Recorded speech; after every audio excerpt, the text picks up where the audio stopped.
Hi friends, എല്ലാവർക്കും പുതിയൊരു വീഡിയോയിലേക്ക് സ്വാഗതം. എല്ലാവർക്കും ഹാപ്പി ന്യൂ ഇയർ. എല്ലാവർക്കും നല്ലൊരു വർഷം ഈ വർഷത്തിൽ നന്നായിട്ടിരിക്കാൻ വേണ്ടിയിട്ട് എല്ലാവർക്കും ആശംസിക്കുന്നു. അപ്പം ഇന്നത്തെ വീഡിയോയിൽ എന്താ ഡിസ്കസ് ചെയ്യുന്നതെന്ന് വെച്ചാൽ, ഇന്നത്തെ വീഡിയോയിൽ നമ്മൾ ഹെൽത്ത് പ്രാക്ടീഷണേഴ്സ് ഓസ്ട്രേലിയയിൽ വർക്ക് ചെയ്യുമ്പോൾ നമുക്ക് ഒരു റെഗുലേറ്ററി ഏജൻസി ഉണ്ട്, അതാണ് അഫ്ര. അപ്പം അഫ്രയിൽ നമുക്ക് രജിസ്റ്റർ ചെയ്യണമെങ്കിൽ അതിന് കുറച്ച് മാൻഡേറ്ററി ആയിട്ടുള്ള കുറച്ച് സ്കിൽസിൻ്റെ ആവശ്യമുണ്ട്. അപ്പം അതിലൊരു സ്കിൽസാണ് ഇംഗ്ലീഷ് ടെസ്റ്റ്. അപ്പം റീസെൻ്റ്ലി പുതിയ ചേഞ്ചസിൽ ഏപ്രിൽ 2025 തൊട്ട് ഇംഗ്ലീഷ് ടെസ്റ്റിന് കുറേ മാറ്റങ്ങളുണ്ട്. അത് ഒരു സൈഡിൽ നമ്മളെപ്പോലുള്ളവർ ഇങ്ങോട്ട് വരുന്നവർക്ക് ഒരു സന്തോഷ വാർത്തയാണ്, കാരണം കുറച്ച് പോയിൻറ്റ്സ് ഒക്കെ കുറച്ചിട്ടുണ്ട്. അപ്പം അത് എന്തൊക്കെയാണ് ആ ചേഞ്ചസ് എന്ന് നോക്കാം. അപ്പം അതിൽ ഒരു ചേഞ്ച് എന്ന് വെച്ചാൽ, മുന്നേ ഒരു 7 കൺട്രീസിൽ നമ്മൾ ജോലി ചെയ്യുകയോ അല്ലെങ്കിൽ നമുക്ക് അവിടുത്തെ PR ഉണ്ടെങ്കിലോ അല്ലെങ്കിൽ നമ്മൾ അവിടെയാണ് പഠിച്ചതെങ്കിലോ നമുക്ക് ഇംഗ്ലീഷ് ടെസ്റ്റിൻ്റെ ആവശ്യം ഉണ്ടായിരുന്നില്ല. ഇപ്പം അവർ ആ 7 കൺട്രീസിൽ മുന്നേ സൗത്ത് ആഫ്രിക്ക ഇൻക്ലൂഡഡ് ആയിരുന്നു. അപ്പം അവർ സൗത്ത് ആഫ്രിക്ക ഇപ്പോൾ അതിൽ നിന്ന് അവോയ്ഡ് ചെയ്തിട്ടുണ്ട് ആ റെക്കഗ്നൈസ്ഡ് കൺട്രീസ് ലിസ്റ്റിൽ നിന്ന്. അതിനുശേഷം അവർ ഒരു 30 കൺട്രീസ് പുതുതായിട്ട് ആഡ് ചെയ്തിട്ടുണ്ട്. അതിൽ പുതുതായിട്ട് ആഡ് ചെയ്ത ഒരു കൺട്രിയാണ് മാൾട്ട.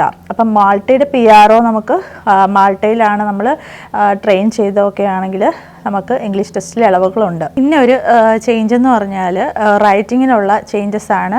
റൈറ്റിങ്ങിൽ നമുക്ക് മുന്നേ 7 ആയിരുന്നു IELTS സ്കോറിന് വേണ്ടത്, അത് 6.5 ആയിട്ട് കുറച്ചിട്ടുണ്ട്. UK സ്കോറും 6.5 ആണ് റൈറ്റിങ്ങിന് വേണ്ടത്. അപ്പം ഇപ്പോഴത്തെ പുതിയ സ്കോർ IELTSന് എന്താണെന്നൊക്കെ എന്ന് വെച്ചാൽ, റീഡിങ്, സ്പീക്കിങ്, ലിസണിങ്ങിനും 7 വേണം, പക്ഷേ റൈറ്റിങ്ങിനാണെങ്കിൽ 6.5 മതി. അപ്പം നമ്മൾ ഇപ്പം ഓസ്ട്രേലിയക്ക് വരാൻ ട്രൈ ചെയ്യുന്നവരുണ്ടെങ്കിൽ അപ്പം റൈറ്റിങ്ങിന് ഈ സ്കോർ കുറച്ചത് എന്തായാലും ഒരു ഉപകാരമാണെന്ന് വിശ്വസിക്കുന്നു. അപ്പം ഈ ചേഞ്ചസ് എന്തായാലും വരുന്നത് ഏപ്രിൽ 2025 ശേഷമേ ഉള്ളൂ. അപ്പം അതിന് മുന്നേ IELTS സ്കോർ അല്ലെങ്കിൽ IELTS ഇംഗ്ലീഷ് ടെസ്റ്റ് എഴുതിയവർക്ക് ഇത് ബാധകമല്ല, അവർ സെയിം ആണ് ഇൻക്ലൂഡ് ചെയ്യുന്നത്. പിന്നെ വേറൊരു ചേഞ്ചസ് എന്താണെന്ന് പറഞ്ഞാൽ, കേംബ്രിഡ്ജ് ഇംഗ്ലീഷ് ലാംഗ്വേജ് ടെസ്റ്റും കൂടെ ഇതിനകത്ത് അപ്രൂവ് ചെയ്തിട്ടുണ്ട്. വേറെ ഏറ്റവും സന്തോഷമുള്ളൊരു തിങ്ങാണ് ക്ലബിങ്ങിൻ്റെ കാര്യം എന്ന് പറയുന്നത്. മുന്നേ ക്ലബിങ് ഇംഗ്ലീഷ് ടെസ്റ്റിൻ്റെ ക്ലബിംഗ് എന്ന് പറഞ്ഞാൽ അവർ 6 മന്ത്സിന് ആയിരുന്നു അലൗഡ്. അപ്പോൾ 6 മന്ത്സിൻ്റെ സ്കോറായിരുന്നു നമുക്ക് കമ്പൈൻ ചെയ്യാനുള്ള ഇതുണ്ടായിരുന്നുള്ളൂ. പക്ഷേ ഇപ്പോൾ ആണെങ്കിൽ അത് 1 ഇയർ ഇൻക്ലൂഡഡ് ആണ്. അപ്പോൾ ലാസ്റ്റ് നമുക്ക് 12 ഇയർ ആണ് 2 സിറ്റിങ്സിൽ അവർ നോക്കുന്നത്. അപ്പോൾ അതൊരു നല്ല കാര്യം തന്നെയാണ്. പിന്നെ ഒരു കാര്യമെന്ന് വെച്ചാൽ, നമ്മുടെ ഇംഗ്ലീഷ് ടെസ്റ്റിൻ്റെ വാലിഡിറ്റിയാണ്. അപ്പം always AHPRA registration English test validity 2 years ആണ്. പക്ഷേ പുതിയ ഒരു ചേഞ്ചസിൽ ഇംഗ്ലീഷ് ടെസ്റ്റിൻ്റെ വാലിഡിറ്റി സ്റ്റിൽ 2 ഇയേഴ്സ് ആണ്.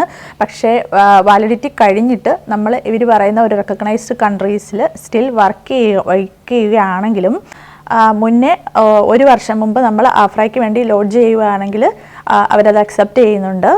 അതായത് നമ്മൾ ഇംഗ്ലീഷ് ടെസ്റ്റ് ഓൾറെഡി എക്സ്പയർ ചെയ്തിട്ട് ഈ റെക്കഗ്നൈസ്ഡ് കൺട്രീസിലാണ് സ്റ്റിൽ വർക്ക് ചെയ്യുന്നതെങ്കിൽ, അതായത് പിന്നെ നമ്മൾ ഈ അഫ്രയ്ക്ക് വേണ്ടി അപ്ലൈ ചെയ്യുമ്പോൾ 1 ഇയറിന് മുമ്പ് ലോഡ് ചെയ്യുന്നതായിരിക്കണം. റിസൈൻ ചെയ്യുന്നതിന് 1 ഇയർ മുമ്പ് ലോഡ് ചെയ്തതാണെങ്കിൽ അവർ അക്സെപ്റ്റ് ചെയ്യുന്നുണ്ട്.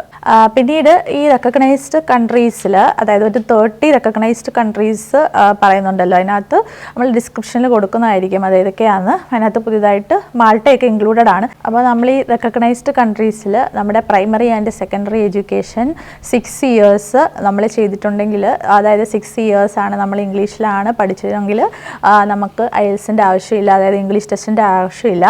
എക്സ്റ്റെൻസീവ്ലി ലീവ്ഡ് എന്ന് പറയുന്നുണ്ട്, അതായത് നമുക്ക് PR അല്ലെങ്കിൽ സിറ്റിസൺഷിപ്പ് ഉണ്ടെങ്കിലായിരിക്കാം. പിന്നെ നമ്മൾ ഒരു RN ആണെങ്കിൽ 5 years of full time education ആണ് പറയുന്നത് വൺ ഓഫ് ദ റെക്കഗ്നൈസ്ഡ് കൺട്രീസിൽ. അപ്പോൾ നമ്മൾ നഴ്സിംഗ് UK-ലോ കാനഡയിലോ ന്യൂസിലാൻഡിലോ ഇതുപോലത്തെ ഏതെങ്കിലും ഒരു റെക്കഗ്നൈസ്ഡ് കൺട്രീസിലാണ് ചെയ്തെങ്കിൽ 5 ഇയേഴ്സ് ഓഫ് ഈക്വലൻ്റ് എഡ്യൂക്കേഷൻ ഉണ്ടെങ്കിൽ നമുക്ക് ഇംഗ്ലീഷ് ടെസ്റ്റിൻ്റെ ആവശ്യമില്ല. അപ്പം ഏതൊക്കെയാണ് ഇപ്പം അപ്രൂവ്ഡ് ആയിട്ടുള്ള ഇംഗ്ലീഷ് ടെസ്റ്റുകളെന്ന് നോക്കാം. അതായത് Cambridge English test, IELTS, OET, PTE, പിന്നെ TOEFL, ഇതൊക്കെയാണ് ഇപ്പോൾ അക്സെപ്റ്റഡ് ആയിട്ടുള്ള ഇംഗ്ലീഷ് ടെസ്റ്റുകൾ.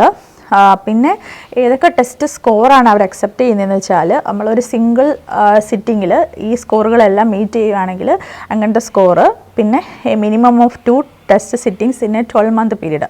നേരത്തെ അത് 6 മന്ത്സ് ആയിരുന്നു, ഇപ്പോൾ അവർ 12 മന്ത്സ് ആയിട്ട് എക്സ്റ്റെൻഡ് ചെയ്തിട്ടുണ്ട്.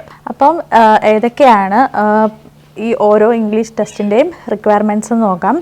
അപ്പം കേംബ്രിഡ്ജ് ഇംഗ്ലീഷ് ടെസ്റ്റാണ് എഴുതുന്നതെങ്കിൽ അത് പേപ്പർ ബേസ്ഡോ അല്ലെങ്കിൽ കമ്പ്യൂട്ടർ ബേസ്ഡോ ആണ്.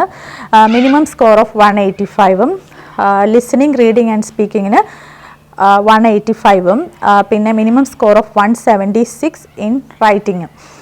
IELTS ആണെങ്കിൽ overall score of 7, listening reading and speaking 7ഉം മിനിമം സ്കോർ ഓഫ് 6.5 ഇൻ റൈറ്റിങ്ങും. OET ആണ് എഴുതുന്നതെങ്കിൽ നമ്മൾ ലിസണിങ് റീഡിങ് ആൻഡ് സ്പീക്കിങ്ങിന് B ഈച്ചും minimum score of C+ in റൈറ്റിങ്ങും ആണ് വേണ്ടത്. PT അക്കാഡമിക് ആണ് നമ്മൾ എഴുതേണ്ടത്.